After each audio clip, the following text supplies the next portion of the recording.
Hello there. How are you doing? I'm doing good. Good. Have you got some questions for me, friend? Yes, I got 6 questions for you.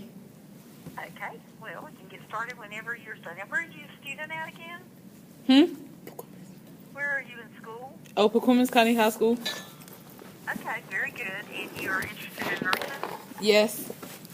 Okay. How long have you wanted to be a nurse? Ever since I was in middle school. Oh, okay. All right. So it's not a new thing, huh? No. Good deal. Okay. Fire away, ma'am. Okay, my first question is describe your teaching style. My teaching style. Well, I don't know. Never had to describe my teaching style. Gary, you're the first person who's ever asked me that. I thought it was going to be about nursing. So let me back up a little bit.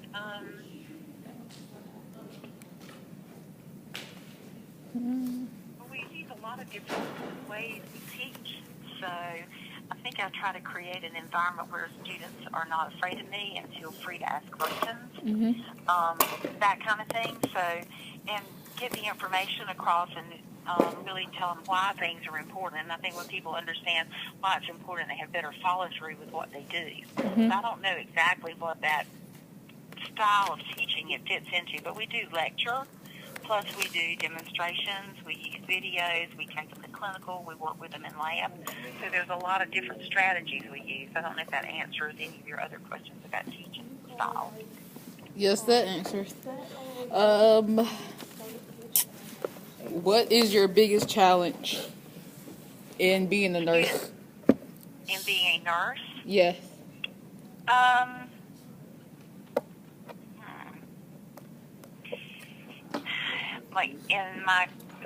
Like when I'm practicing in the hospital setting, you mean? Yes. Or, okay, like in the hospital setting, I think my biggest problem issue I have is like with making sure I have the right things to do my job with. So that, the right supplies, the right medications, those kinds of things.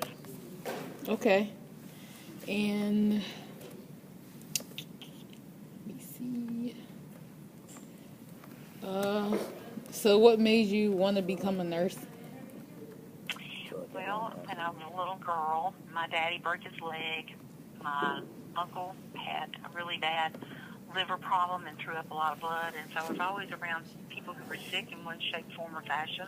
And my mom always was the helper of the family, so I always hung out with her, and I just always wanted to be a nurse ever since I was a little girl, even probably like early in elementary school, first or second grade. And that desire to be a nurse never really went away. When I was in high school, I thought about being a librarian because I like books. And I thought about doing something with animals because I liked being outside and I loved animals. So I thought about wildlife management. But I thought that probably was not the best thing for a girl to do at that time. That was a long time ago, So Yeah. I ended up sticking with the nursing, and I have not been sorry. It's still the love of my heart. So it's good. Yeah, that's good. My fourth question is, what college did you go to and stuff to get your degrees? To get my nursing degree? Yes. I attended East Carolina University, and I graduated from high school in 1972, which was way before you were even born. And I graduated in 1976 with my baccalaureate in nursing. And then I went back to school in the 80s and got my master's degree and finished my master's degree in 1988.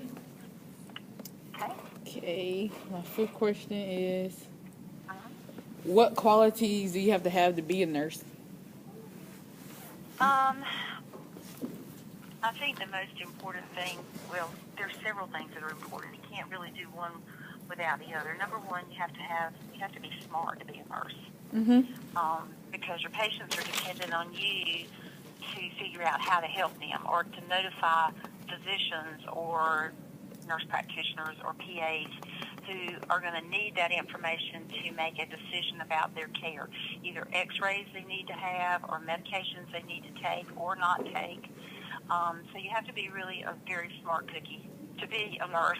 You have to be, I think, really caring about people. I see people who have gone into nursing care that are really, they don't care about the person as a person. They Yeah. care about the things they have to do to them, but they don't sometimes care about them like they ought to.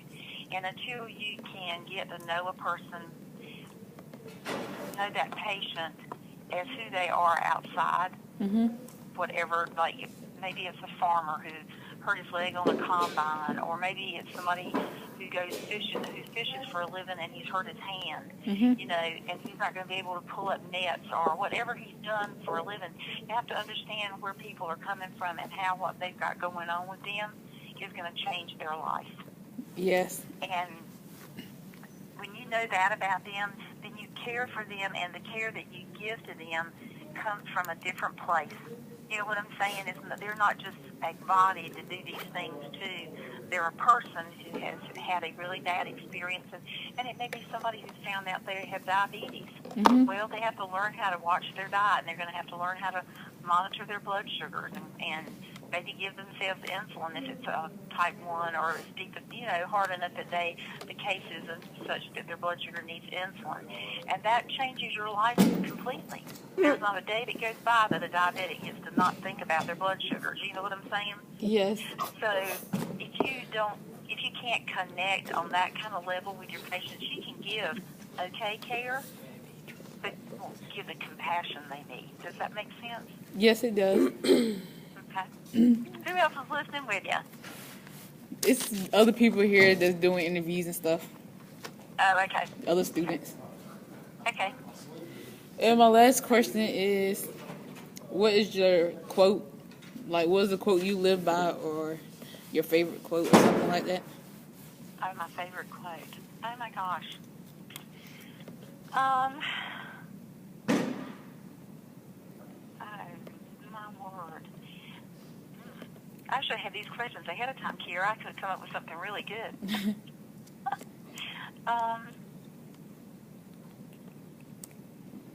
I think following this is going to maybe sound a little corny to people, but I think following the golden rule is to do unto others as you would have them do unto you. And another thing, I found this is hanging on my wall in front of my desk. There are 5 things you can never recover. And I'll slow down, okay? And you tell me if you want me to say it over again, okay? Okay. The stone after the throw. The stone after the word. The stone after the throw. The word after it's said. After it's said. The occasion after it's missed. After it's missed. The time after it's passed. After it's passed. And the person after they've gone. After it's gone. After they've gone. After they gone. And that's 5 things you can never recover. So it teaches you to value people, value your time, and control your tongue. You know what I'm saying? Yes. Because you ever heard that old saying about sticks and stones may break my bones, but words will never hurt me? Yes. Have you ever had anybody say something to you that hurt you, Sarah? Yes. So pick and choose your words carefully and always try to build people up. You know what I'm saying? Yes. And not tear them down. So that would be kind of it in a nutshell, I think. Okay? Yes. All right. Okay. Anything else you want to ask? Was that question 5 or 6? That was 6. That was 6? Okay. Yes. You need to ask me anything else? I mean, because we can keep talking if you want to. No, we just had to ask 6 questions. Okay.